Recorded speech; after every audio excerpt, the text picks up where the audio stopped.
And welcome everybody to this week's exciting episode. Ain't no sunshine when she's gone. I know.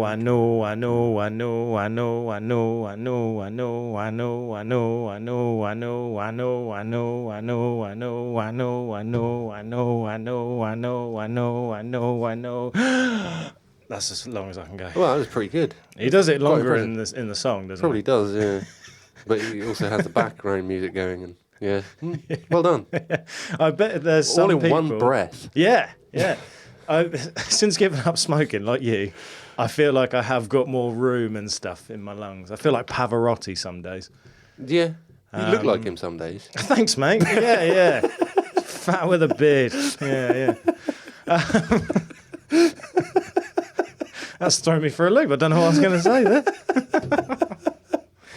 I've actually lost a little bit of weight and then gained it again. Thank you. Well, you know, it's those ice creams in the summer and all that, I suppose. Well, I think that there's definitely someone out there that thinks that their phone has glitched with me doing that intro. Just Probably. But no, here we are. Is that what you're hoping people would start like skipping on to see how long it'd take you to? Oh, that's a good way of finding out how long that was. Maybe 6 seconds, 7 seconds? I think it was a bit longer than that. Oh, I'm happy Probably with about that. 15. Oh, that's quite good. So the skip button would probably go way past the end of that and then halfway through this conversation. Yeah, true. I actually held my breath in the shower the other day.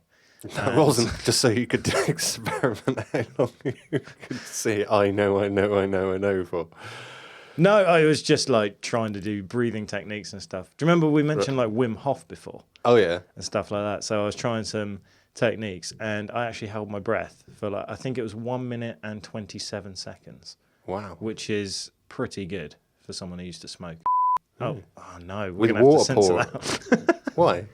I said the S word. Oh. Well, with water pouring on over you Yeah. as well, holding your breath, that can't be easy. Yeah. That's very impressive. Well done. Thanks, mate. Well, I'm excited today. Can you You tell? seem quite excited.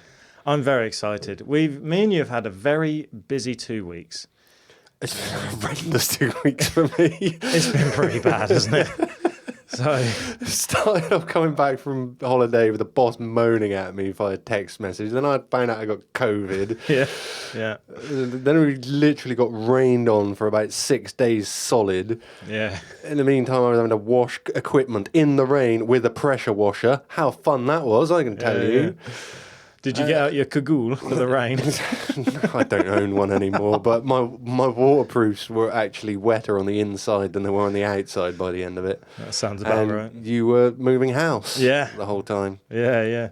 Moving house in the rain, well, obviously it was probably more enjoyable than being at work for you, but yeah, it still wasn't great because I had to clean the whole house afterwards with the amount of mud and things, bringing it in, and carrying stuff. And cardboard boxes turning into confetti as you were walking it into the house. yeah, 3 casualties of boxes. Yeah. 3 of them just didn't too make it.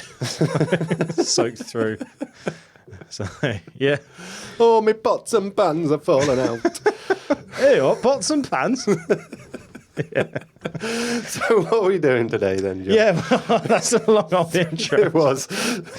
Today, I've gone for something fun, something unique. Unique.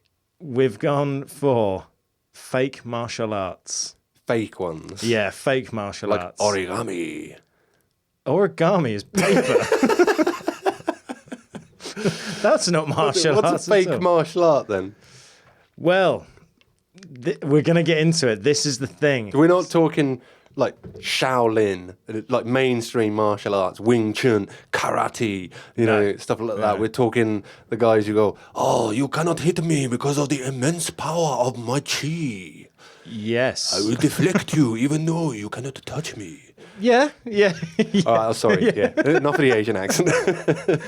That is pretty much what we're talking about. Right. Yeah, it's... I think I've seen a few videos on YouTube of people demoing their immense capabilities in martial arts by just literally ducking out of the way and people going, oh! Trying to hit him, but I just can't. That is exactly, is the example. That's exactly what we're talking about. Yeah. It's hilarious to watch. It is, yeah. I've also seen a few people get beaten up. We'll get into that. Yeah, I've got 2 great examples of people getting beaten up. Yeah. Possibly 3 examples.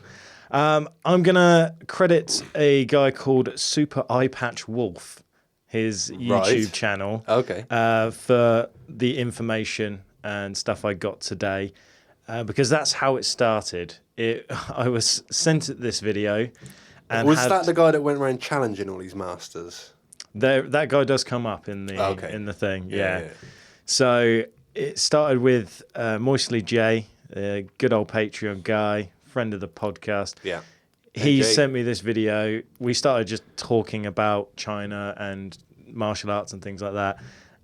And I hadn't done my research that week. So I thought, why not just do this? Already halfway down the rabbit hole, might as well carry on.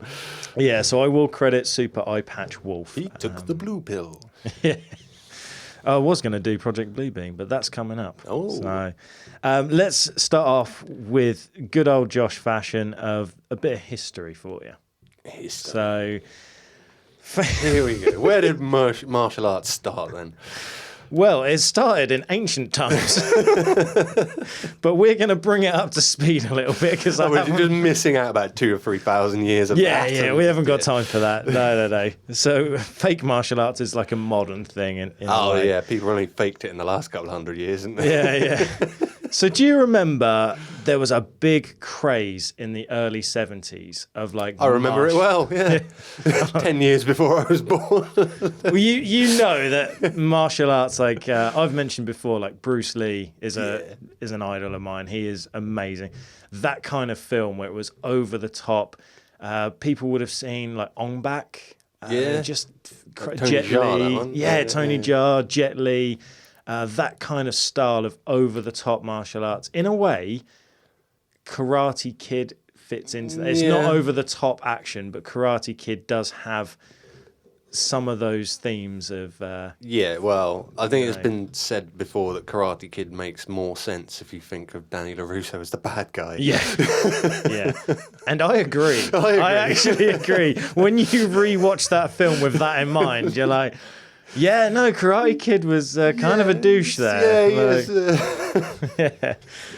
So we're going to go back to the kung fu craze of the early 70s with Bruce Lee starting in like Hong Kong. Right. But that's when it really took off, all the where I'm getting to, like the fake martial arts. It was when it hit Western culture. That's when it's kind of become known as kung fu, isn't it? Yeah. In Chinese, it's wuxi or whatever. And the early 90s, like you say, 60s, 70s films is where it massively boomed all across the Western culture, didn't it? It really did. Got into kung fu. It really did take over the Western side of the world.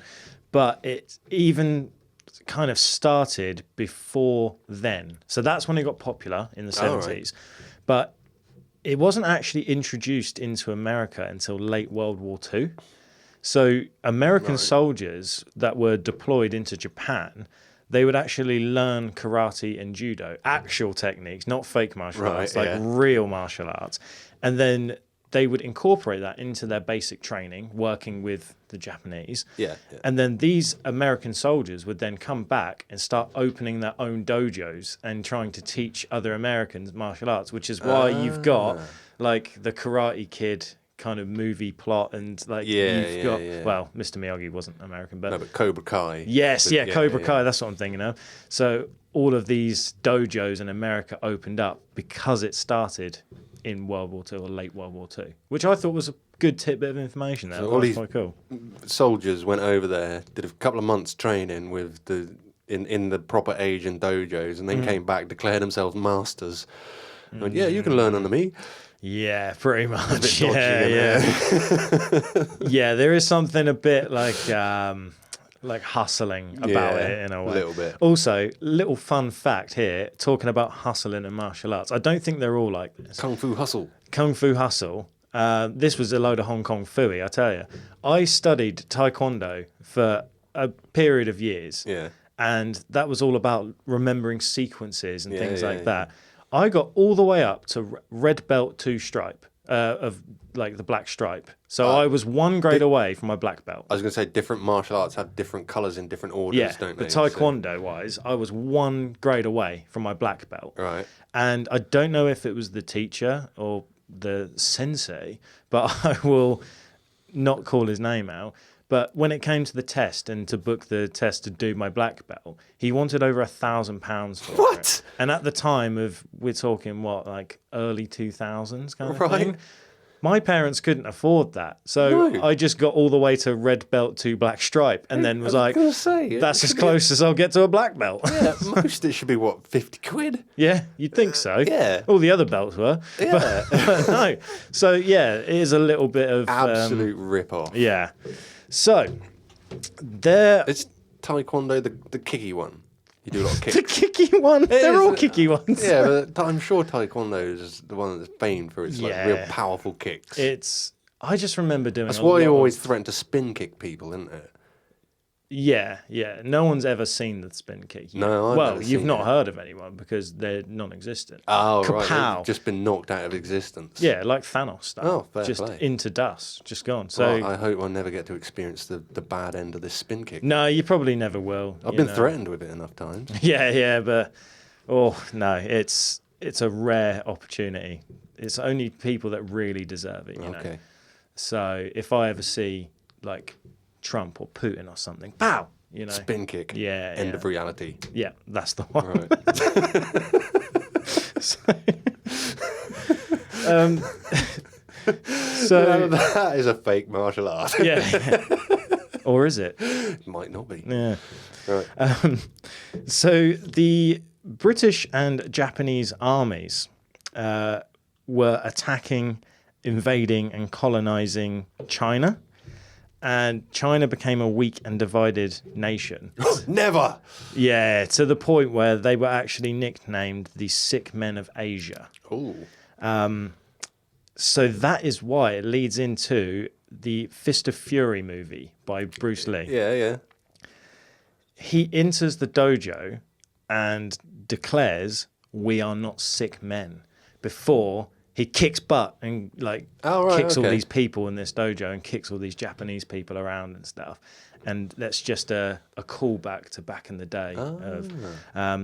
Some mild racism that we don't even remember. Dude, there was so much racism between. People don't realise that there's actually a lot of, well, back in the day anyway, there was a lot of racism between different Asian countries. Oh, yeah, You know, South Korea, South Korea, China, Japan, North Korea, they didn't like each other. No. There was actually, at one point, there were signs that said no dogs and no Chinese allowed in like certain like Japanese areas. Really? And, yeah, it was really bad, which is another point where in one of the films, Bruce Lee kicks a sign, or he does like a flying kick and kicks the sign off the wall that says no dogs and no Chinese allowed. Yeah, it's really bad back in the day. I know. Yeah, I know it was. Yeah, and they really did not like being mistaken for one another. Yeah, understandably. Which is understandable. But yeah, I don't think some people realise how bad that is. Like, we're not going to. We're not going to go into that. So this is where these kind of kung fu films and things originated, was to make the Chinese rise up and Hong Kong and kind of rise up and say, no, we're not weak people. We can do this kind of thing. We are fighters. So then these films were starting to get made. Obviously, a lot of it is exaggerated. You know, people can't fly 10 feet up in the air and do a kick. Or fly from building to building, practice Tiger Hidden Dragon style. Yeah. Well, the masters can. Yes, no, they can. So I'm going to start with someone who kind of kicked it off, who wasn't Asian. He was Chuck Norris. No. Chuck Norris was in a Bruce Lee film, and it was really good. He had big old sideburns in it. I'm going to take you to a guy called the Crown Prince of Death. Ooh. And his name... He sounds like he's got a spin kick on him. No, he's one of the fake ones. Oh. Count Dante was his official sensei kind of name. Count Dante. I feel like I've heard that name, but I don't know where. Real name, John Keehan, or Kean. He was actually, this is how old this goes back. The old Marvel comics, he had advertisements in old Marvel comics. Oh, really? Yeah, in like 70s and 80s and things. You could no, fight like all 70s, your sorry. superheroes. Yeah. What? You could fight like all your superheroes. Oh my God, I thought you said something else. No, I'm not even going to say what I thought you said. That really threw me off. I'll tell you after. I thought you were So he had the advertisements in these old Marvel comics, and he was a master of the Dim Mak, which is the poison hand fighting style. It was called Poison Hand. This was considered cruel, evil, and savage, using pressure points, nerve centers, major blood vessels, and vital organs of the body. He self-described it as human horror weapons, Right. claiming to take down enemies with a single touch. Well, pressure points are a thing. They are a thing. But this guy was something else. I think it's either considered very clever fighting or very dirty fighting, depending on what martial art you're studying. I've got a fact for you later that's Go going to blow your mind. But I'll just say it now. If I come across it, I'll just won't mention it. There's never been a recorded victory in a fight, battle, anything of anyone using a pressure point. Oh, really? Yeah. Oh, So okay. I'm just going to throw it out there. I think it's just for the movies and TV shows. Oh. I mean, obviously, pressure points do exist. You Yeah. can get it, but no one's ever won a fight by using those kind of pressure points. Even though they teach you in some martial arts, Like it's Kung Fu yeah. Panda, where he's like holding him and he just like raises his pinky and Yeah. no, stop. yeah. I like the swan crane when you grab the elbow and then the top of the hand and press the two together, and you literally can control people because you're like, get off me. So this guy, Count Dante, he did actually have a history of karate. Right. He just embellished and, made it more fake than it was. Fair enough. He owned 2 dojos in Chicago, and he had a pet lion. Oh, Because nothing says I'm really tough than having a big lion. He actually turned up to Muhammad Ali's house, challenging him to fights quite regularly. Really? Yeah. That's a good idea. This is just to show you how nuts this guy is. He would also give his friends pistols and throw around the idea of trying to catch bullets. With his teeth or No, just trying to catch bullets them. and stuff. Again, not a good idea. And when challenged, he would also threaten to blow up other dojos with dynamite. Oh, well, that one doesn't surprise me. Yeah. So he was a bit of a character. Count Dante died in 1975, and he left behind a bizarre legacy that people still talk about today. What was that? How fake he was. Oh, How right. he was one of the okay, yeah. original people that started this whole craze of taking these films as inspiration and thinking this is real life, and it's all delusion, It's all just, basically. the cinematography gone wild. Yeah, so I'm just going to mention a couple of other people that took this craze and just made it just unbelievably terrible and fake and laughable. So Frank Dukes. Oh, Bloodsport. Yes, that's literally what I've got written down. Jean-Claude Van Damme. Yeah. The whole film, Bloodsport, was based on this guy. Mm-hmm. He turned out to be a hoax. Complete fake, wasn't it? Yeah. Did not win the Kumite at all. Yep. He just went to America and claimed he did. Yes, 100%. So Jean-Claude Van Damme was actually probably more qualified than that guy. Probably, yeah. I At like least he could do the splits. Yeah, I love Jean-Claude Van Damme. Do you know on YouTube there's several videos of him dancing that just go on for hours and hours, and they have millions of views. Really? Yeah, it was like a meme a few years back, and the song is like, I'm Jean-Claude and I'll dance for you, or something along those lines, and it's just him doing a jig from a movie, and it's just on repeat. And I was going to say, hours. he didn't actually dance for hours and hours and hours. No. They just recorded it for 2 minutes and Yeah. looped it. And it's a bit like Rick Astley with Never Gonna Give You Up. And people used to troll people with it all the time. Yeah, but there's like 10-hour loops on YouTube of Jean-Claude Van Damme just dancing and things. But Wow. yeah. I have seen when he does the splits between the two chairs. Yeah. That's real though, isn't it? Sometimes. Oh, He can genuinely do the splits. He could probably do them, or at one point in his life, probably could do them elevated like that. But I think, for instance, is it Coors Light? Yeah, Where he's doing it between two trains or something. Yeah, I don't think that's real. Oh, what? I also want to know if Jean-Claude Van Damme is related to Rob Van Dam, the wrestler. Probably not, because Jean-Claude Van Damme's real name is Van Varen, if I remember right. Ah, the wrestling fans will let us know. Yeah. So, have you heard of another fake martial artist called No Touch Master George Dillman? Have you heard of George Dillman? I think so. Is this the guy that is like, oh, you're gonna touch me because of the power of my G? Nope, he is American as well. There's a theme here with all of these fake martial artists. They're all American. Yeah, they're not Asian at all. Also, George Dillman was a giveaway. I don't know if Dillman's a variation. I don't know. But this guy was a bit of a Dillman. He tried to specialise, or he was a master of no touch, pressure points, and claims to be able to control and use invisible energy and could knock people out with the lightest touch, yada, yada, yada. Well, lucky for you, Pirate, I have a lovely little story. Is he one of them guys that can knock people out by screaming at them? Have you got that one down? No. I don't know. That's too fake for... That's too ridiculous for this podcast, my friend. But I've got a little short story here. So, National Geographic...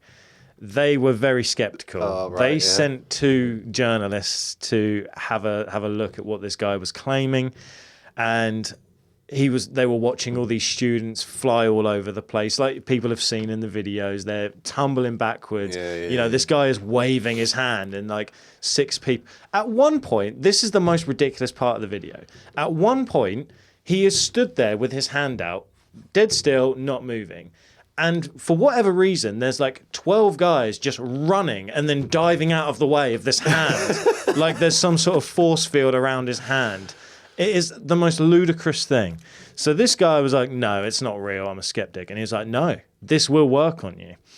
It didn't. So this guy, I didn't write down his name, handsome chap, stood there.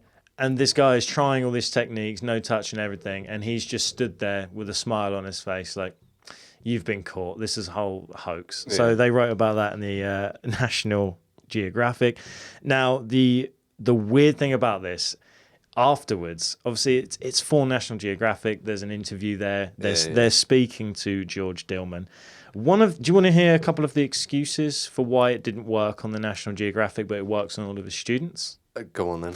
One of them was he thinks his tongue was in the wrong position when he tried the exercises. Apparently, I don't know if you know this, Pirate, but apparently when it comes to martial arts and using no-touch techniques... have the tongue in the right position. Oh, yeah. If someone is using this technique on you and you move your tongue at that moment, it's not going to work on you at all. Oh, right. No. Good job the students all knew how to have their tongues in the correct place. Isn't it? I mean, as a student...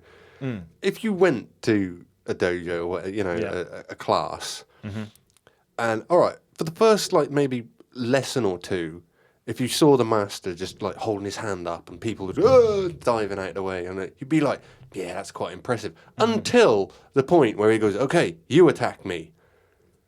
I'm going to get into that. And then surely you'd just be like, wallop. No, it didn't work on me, mate. No, you're onto something there.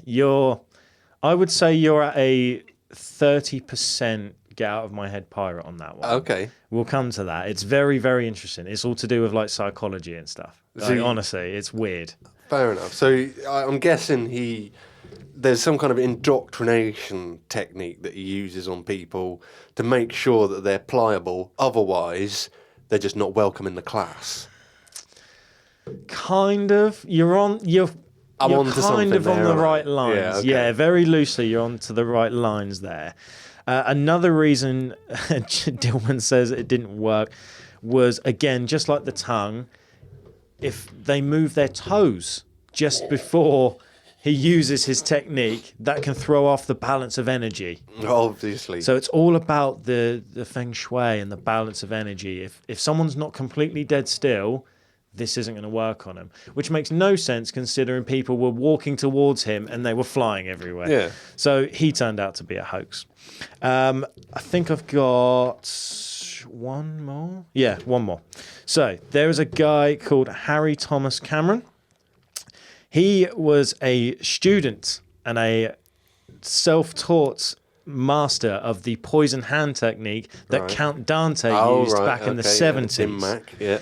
Now, very similar to the National Geographic, Fox News sent a reporter because they'd been hearing about this guy who's got telekinetic powers. He can control no touch, poison hand, making people throw up and all sorts with these energy fields. That'd be awesome. I want to interview them here on the podcast if they can genuinely do that stuff. Oh, if they could, but we'll be waiting a long time because there's not one single person that can do that. So this Fox News sent a small lady, to interview, and she says, please use this technique, show me. This guy tries a few things and it doesn't really work. And personally, from watching the video, I think the guy gets frustrated by this. Right. He claims it was like kind of an accident. He didn't mean to hit her that hard, but he ends up just hitting her in the face. And she's genuinely shocked. The cameramen are shocked. People are shocked. They don't really know what's happening. He's a bit red in the face. He's kind of like... Not as red as she was. No. And it's a good hit, like straight to the jaw. And you're like, wow, okay, this guy is... That's not cool, man. That's not cool. So when he was again interviewed afterwards, he says that it only works on 40% of people. Right. I thought you were going to say 40-year-old women then. No. I mean, hitting him in the face would work on all percent of people, I think. He said his techniques and stuff only work on 40% of people. But I can confirm that his techniques, after studying it and having various students, worked on 0% of actual fighters and people that knew jiu-jitsu. So basically fighters and Brazilian jiu-jitsu people it was either in the same gym or like a gym nearby, obviously heard about this and they weren't went happy. to challenge him. So yeah, they went there and it worked on 0% of them. So the statistics don't really add up there. So. And I've already mentioned not a single reported case of a pressure point or no touch knockout has ever happened in an official fight or contest. No. So now this is where it gets juicy. This is hilarious. So in 2006, November 26th to be precise, in a room full of 500 people, there was a grandmaster called Rio Kin. He was a no-touch master. He was 65 years old.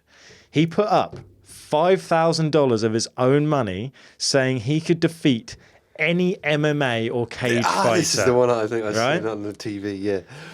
Someone rose to the challenge. Yeah. Now, respectfully, I didn't even want to attempt to announce his name because it was so Asian and I didn't want to get it wrong. So, whoever that guy is, respect to you. You didn't even write it down. Honestly, it was so difficult to pronounce, to spell, to write. So I do apologize, but respect to that guy. He stood up to the challenge, and 65-year-old no-touch grandmaster Rio Kin was knocked down in 2 punches. Right? I'm pretty sure I've seen this fight. I'm pretty sure I have. He then gets up because he thinks that his no-touch pressure point stuff is going to work. He then gets up to carry on the fight, and 3 punches and 2 kicks later, he threw in the towel and was done. Yeah. He was gone, knocked out. Face full of blood. Other students and people, you know. I don't know what happened. Yeah, pretty much. In a room full of 500 people, may I say. So you would say that, the guy's got some cojones to do that in front of 500 of the guy's students, but if they all believe that no touch is going to work, they probably all 500 of them there going, yeah. Why isn't it working? Yeah. But it's just so strange, isn't it? So now we're going to touch on what you said about the students, like why are they flying around and things. Now, it's all mental, it's all psychology. Yeah. And this actually, I don't know if this will surprise you, it actually comes under the same umbrella as cults and faith healers. Yeah, I suppose So it it's does, all yeah, to yeah. do with that real deep psychological thing of wanting to be included and want to be part of something. So just the same as like faith healers. You know, you must have seen the silly videos of people. There's one guy in particular where he's waving his jacket around at the front row of this audience and they're all falling over and fainting and stuff. And it's all because it's to do with the psychology of like you want to fit in. You don't want to be that. Don't want to be standing out from the crowd. Yeah, and that's pretty much all there is to the students is also when you said about what was it, Indoctrination, yeah. very similar to that. Some of these dojos will have like lots of meditation and things before they get into this, so it's almost like hypnotism in a way. You so have it's to be in the right relaxing. mindset, otherwise you're just cast out. This isn't suitable for you. You go, Yeah. So it's just basically psychology, and that's all it comes down to. You probably do get the odd person that turns up that wants to learn real martial arts, and they turn around and leave because they're like, well, "What is this?" Now, one last kind of thing. I will just mention my notes there are in the wrong order. So, as usual, this kind of thing is targeted for vulnerable people, mainly like women and children that want to know self-defense for real life situations. You know, like because I think there is that kind of expectation that a man should know how to fight and handle themselves. Yeah. Do you know what I mean? Like, so this kind of fake martial arts was always targeted for children and women in case they encounter someone down a dark alley or whatever, you know. Well, they're just going to point their finger at them and... That's the sad thing about it, is these people think that and it doesn't help in real life situations. Just don't go down dark alleys. Yeah. So last guy, I think you would have heard of this guy, James Heydrich. So he was the guy that was turning pages and spinning pencils and things like that. Yeah. He went on, we've seen like magicians doing it, you know, when they turn the yellow pages and stuff like that, and rotating dollar bills, pencils. And he claimed to have telekinetic powers. This guy allegedly had over 3,000 students. He was massive in America. He was on talk shows, TV shows. He was everywhere, you know. He was very, very popular. In 1982, there was a show called Psychic Confession where the guy who ran the show, the interviewer guy, he was a part-time magician or retired magician. Yeah. He had worked out how this guy was doing it. And in the interview, you can see this video on YouTube or whatever. So they get this James Heydrich to show his techniques of, you know, turning the pages, spinning the pencils. And then this guy just starts doing it. Tweaks the strings. No, there's no strings of that. That's the crazy thing. So he just starts doing it. And you can see James Heydrich straight away is like, no, they've worked it out. Like, I'm going to get found out. And the guy then just says, you know, this is a hoax.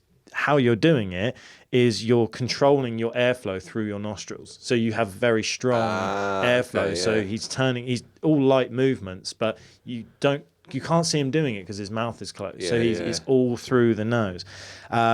So after that, his career completely spiraled. He then admitted to having abuse in his childhood. He was delusional. There was all these problems. And for him, he loved those kind of films and grew up watching Bruce Lee and all these. And it was a form of escape from the abuse that he had suffered. And then this guy is an absolute douchebag because he then went on to molest children and do horrible things. So this guy was not a nice person. Fair enough. So screw that guy. Yeah. He's a hoax, a fake, and a criminal. Exposed. Yeah, he was a criminal. Not that way, but yeah. No. Absolute a-hole. So screw that guy.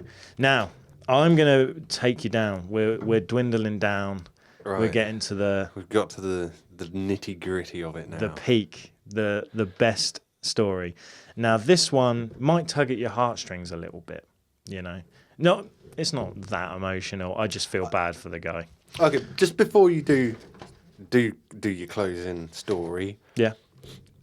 I mean, to be honest, like, a lot of martial art. I don't mean to belittle martial arts or martial artists or fighters, but a lot of it is made to be very showy, isn't it?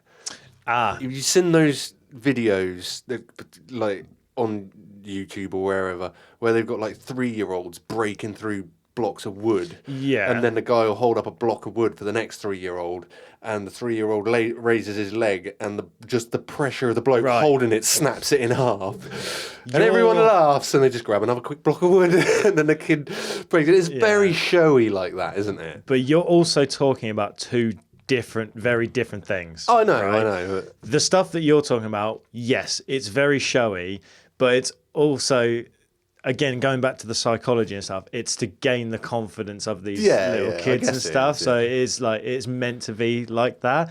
But to stop people that are into martial arts attacking you, yes, some of it is, and I will give examples of some of the ones that are fake and showy and everything. But some of them will mess you up. Oh, I know. Oh, yeah, Judo. I'm not saying that. Jiu-jitsu, MMA, you know, a lot Muay of Thai. it is very, very competent fighting. Oh, yeah. Some of them, like especially the ones that use like more submission grappling and things like that. Yeah, that like is legit. Proper judo and that sort of thing. The holds and the grapples and bending your joints the wrong way. Yeah. Horrible stuff. Oh, yeah. But I do know what you mean. Yeah, a lot of... And funnily enough, my notes after this story, I'll give you some of the examples of the stuff that you're talking about. Yeah. So I'm going to... See, if you think this name is bad, imagine what the other name is that I didn't. Right? I can see it. Yeah.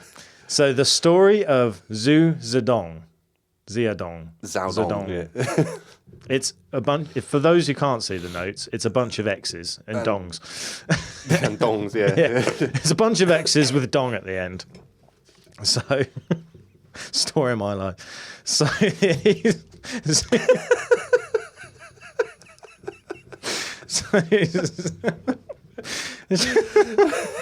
just a bunch of X's and a lonely dong at the end. Your taekwondo teacher was definitely a dong. Yeah, he was. Yeah.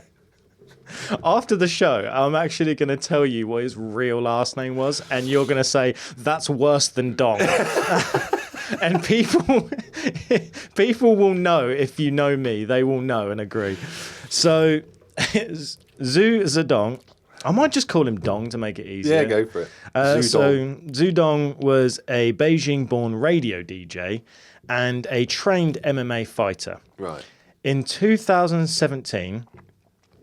there was they called it the Great Rejuvenation of the Chinese nation. Right. Basically patriotism, and the Chinese government made it mandatory to teach martial arts in schools, mainly Tai Chi and Kung Fu, which there's some technique there, but there is more going into what you're talking about of the more showmanship of it, if you know what I mean. It's not... Well, Tai Chi is more about meditation, isn't it? The movements. Yeah. And your breathing techniques and stuff like that. Qigong, is it? Yeah. So they're making that mandatory. Now, this guy, he kind of had a problem with it. He's just he didn't really necessarily pick the fight. He was a radio DJ and a mixed martial artist. So he's combining all of the different, hence the name mixed martial arts. Mm-hmm. He's actually learning techniques because he's a big fan of the UFC, cage fighting, mixed martial arts. So he's actually trained in all of these different things. So he went on his radio DJ show or his radio show, and he was just basically saying, like, no, MMA, if you're going to do it, learn MMA because you learn bits of everything that will actually help you. And I've heard benefit MMA is the one that you want to go for if you really just want to learn how to hurt people. Yeah. And good for self-defense. You know? Like, you can take someone down by using a submission or a grapple, and you're not necessarily having to break bones, but you're in a position where you can break a bone if you really need to, you know. So he was just kind of making fun of it on his radio show, just saying, like, why are we teaching kids this kind of thing? They want to be learning MMA and stuff. So somehow his details got hacked and leaked, his address and everything like that. So his details Don't were out have a there. VPN on you. He was in a bad way, you know. He started getting attacked, and his family were in jeopardy, things like that, because people were really not happy with him. So there was also... it don't matter how well you know MMA. If 1 billion Chinese people have fallen out with you, you're in trouble. Yeah. So there was also a little side story that does tie in. There was a grandmaster called Waylay. Right. Right. And again, just like, you know, history repeats itself, he claims he could defeat any MMA fighter, including breaking a rear naked choke with one hand. Now, at the same time as making this claim, this is when Zudong was saying this stuff on his radio. And Grandmaster Waylay was the one person that he was taking the mickey out of on his radio show. Oh, dear. So then, again, you had all of Waylay's students and stuff hacking him, finding out more information. Yeah. And he was very hated amongst that community. Yeah, they weren't getting waylaid. No, they were not. So with that, Zudong was obviously like, no, I'm, you know, getting attacked left, right, and centre. I could lose my livelihood here. I'm going to prove myself. So with Grandmaster Waylay's invitation to defeat any MMA fighter, Zudong stood up to the challenge and said, no, I'm going to prove to you that this is a load of rubbish. So he went to the dojo, stood up to Waylay, and the fight lasted 20 seconds. Right. Zudong... Who won? Murdered this guy. Oh. He destroyed him. Right. Like 20 seconds. This made headlines and media in China to the point where tabloids called it the fight that shook the heavens. Right? Oh, this not is just how, the world. Oh no, this is the heavens. This is how big this thing snowballed. Right. The media then started writing stories about Zudong, saying that he was attacking China's national heritage, and then started receiving challenges from other grandmasters of like no touch and other martial arts, saying like, no, I can defeat this MMA fighter. How many of them did he knock out? Oh, it's still going on. Oh, really? Yeah. Because Zudong was so outspoken on Kung Fu and traditional Chinese martial arts, he then went on a rampage fighting every grandmaster and Kung Fu and Tai Chi kind of self-proclaimed no-touch, pressure point, rubbish grandmaster that he could. So he's fighting, he's going through it. And he's still doing it today. But that's not all, my friend, right? It got to the point where the Chinese government stepped in because they didn't like how this guy was allegedly destroying Chinese martial arts and heritage and all of that stuff that comes with it. So now, this is the sad part. This is the bit where I feel sorry for Zudong. Oh. This is bang out of order. So now, what they've done is they legally have made him, every time he steps into the ring and have a fight, made him wear traditional Chinese clown makeup. Right? Really? Yeah. So it's, for those who want to know what it looks, it's basically... So now, hold on, because that's kind of backfired a little bit, hasn't it? You'd imagine. If this guy is literally going around knocking out grandmasters left, right and centre, and they've gone, no, we can't have this. We're going to make him dress up as a clown. So now a clown is going around knocking out grandmasters left, right and centre. That's exactly it. Yep. That's going out of the frying pan into the fire. Yeah. So they done it to humiliate him. Well, they've humiliated themselves. Yeah, he's not given up. He's like, no. So the face paint is traditionally blue and white. So it's a lot of blue with like maybe the odd white stripe going through his face kind of thing. Personally, kind of cool. It doesn't look like a clown. If it was the traditional like Joker style, red lips, red nose, that would be different. But the Chinese like traditional clown look is kind of Braveheart-ish. It's kind of like warrior. Kind of war painty. Yeah, it's very Viking. I'm like, I mean, you've kind of made him look cooler. Like, so they then made him fight under the name Shu Donghua. Would you like to know what that translates to in English? Yes. Shu Wintermelon. Shu Wintermelon. Yeah. And that is to insult his weight because he is a 41-year-old, slightly pudgy, but in shape MMA fighter. Right. So they then try to... stocky. He's very stocky, like rugby player kind of build. Right, okay. So they then tried to insult and embarrass him again by giving him that name. I guess, because Asians do pride themselves on their slim physiques, don't they? So yeah. So according to the them, athletic ones do anyway. According to them, he is fat, but he's not really fat at all, to be honest. But yeah, he had the name Shu Wintermelon. They then lowered his social credit score to the point where he is not allowed to fly on any airplanes. He's not allowed to use any high-speed trains, and for one of his fights, so they announced this and gave this punishment to him before a fight. That meant that he had to take a 36-hour train ride before his fight. So they're just trying to tear him down. What would normally be like 4 hours on a plane, he's not allowed to. So he's got to drive 700 miles to wherever. Yeah. So they've just continuously tried to beat him down to the point where the Chinese government have said they don't want him proving the Chinese traditional methods don't work. So they've now gone on to the point where it's harassment, censorship. He's not allowed any social media whatsoever, humiliation. They closed his gym, which is very sad because that was over 20 years. They closed his gym. They made him publicly apologize. They fined him tens of thousands of dollars. He lost his house. His fights have been shut down by police. He's been accused of being a spy for other countries. His family have been attacked. And then to top it all off, the last one was he was disowned by the gym that he taught at for 20 years. So all of those students, that legacy that he built up, actually teaching people martial arts, completely gone.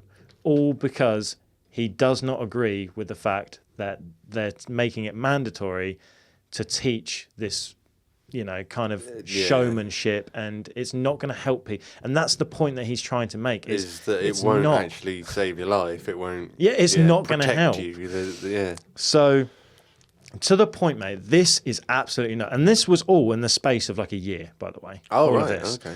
Now, in 2018, he is still not giving up. He's like, no, I'm going to prove my point here. Like, I'm just going to go on a rampage and show you that MMA is the way to go for self-defense. So in 2018, he got called out by another grand master. Yeah. This guy was kind of endorsed by like the Chinese government. He was like really famous. He was on TV, in shows. He was, big celebrity.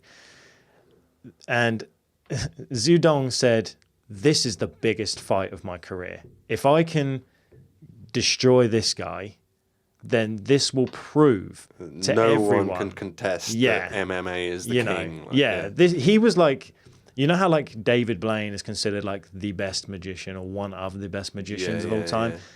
That was this guy in modern times for this style of fake martial arts, basically, or Tai Chi or whatever he was calling it. He absolutely destroyed him in 3 rounds. So took him 3 rounds. This is the thing, right? The guy that's said that he was into no touch and this, that, and the other, they did actually fight a little bit. So it was, but also the fight kept getting stopped and start. Right. There was a lot of hokiness to it. It wasn't as simple as, you know, when there was a flurry of punches and Zudong was able to get 3 or 4 good punches straight to the face, the referee would then Stop, yeah, illegal move, illegal it was move. completely fixed. So after 3 rounds of this guy getting pummeled by Zudong, right? Now tell me this isn't a fix by the Chinese government, allegedly, and by the people that put on the fight and media and everyone out to get this guy. Yeah. They declared the fight a draw.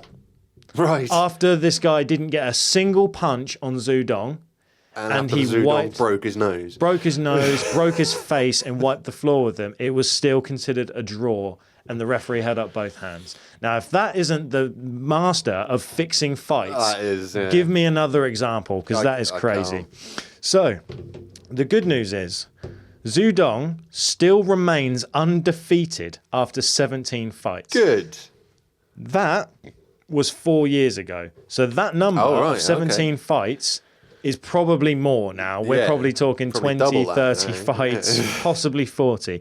But he is still undefeated, and he continues his journey wearing the face paint with honor, destroying these grandmasters and these fighters to prove a point. Get beaten up by a clown. Yeah, and I will end this episode by saying that MMA does teach self-defense, good values, meditation, breathing techniques, but don't get fooled by the fakes out there. If you start seeing people flying around the gym and trying to convince you of telekinetic powers, get out of that gym and go train in MMA, judo, jiu-jitsu, something that is actually going to work. Yes. And that is the story of fake martial arts. Well done. Well done. Yeah. Well, I'm going to give fake martial arts a 0.1. Yes. Out of 10. Do you know that's also one of the reasons why I wanted to cover fake martial arts, is because all of our podcasts, well, a lot of them have been like 8 point something, 9 point something. Yeah. So yeah, I'm with you on that. Yeah. I think MMA and genuine martial arts could get anywhere between a 7 and a 9. Yeah. But the fake ones, I've seen enough of them on TV, and like you say, people just waving their hand and students flying all over the place onto the ground, holding their heads, going, "Oh, you really me up." It's just it's all a load of hooey, isn't it? Do you want my final thoughts on it? Go on. And then I'll give you my score. So I just want to point out that if they stuck to the movies and the theatrical side of things and made it a show, like the Bruce Lee films, all of that, I'd give it a higher score because I do find them entertaining. I was raised on those things. But after the Chinese government and what they did to Zudong and making it mandatory and all of that stuff, they did him dirty. And I don't agree with that. So the action, and going back to the American guys that have tried to, they have successfully screwed a lot of people out of money from doing this kind of rubbish. I'm also not going to give it a high score. I'm just going to give it a flat 0. Fair enough. Yeah. But if they stuck to that original idea in the 70s of just having it as, kind of movies, Hollywood kind of thing. Well, that's the only reason why I'm giving it that 0.1. Because they've given it that little bit of flair. Yeah. And they've hooked in a lot of people into believing their BS. Yeah. So. Well, there you go. That is fake martial arts. So. Excellent stuff. Well done, Josh. It's interesting. It was an interesting one. And very unexpected for me. I thought I'd surprise you with that one. Did not know you was going to come back to work and present that one to me. I know a lot of people, we get it quite often in comments and things, and people say like, well, what's paranormal about that? We've said time and time again, if it's weird or interesting or just unusual or a little bit out there, I'm happy to cover it. Yeah, a bit mysterious. I'm happy to cover it. And I think fake martial arts just fits onto that scale for us, where it is all of those things. Yeah. It's just weird. It's wonderful. It's unusual. That's what we like. Yeah, if you if you just want ghosts, go elsewhere. Yeah. Fair enough.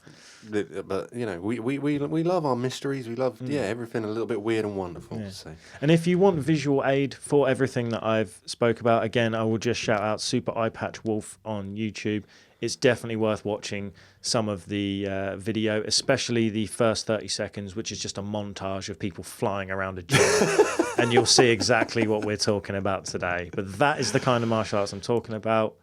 That is the fake stuff. Brilliant. There you go. And with that, well, wow, we were running over time. Yeah. So I've been Pirate. I'm Josh. This has been Paranormality UK. Till next week, ta-ta. Ta-ta!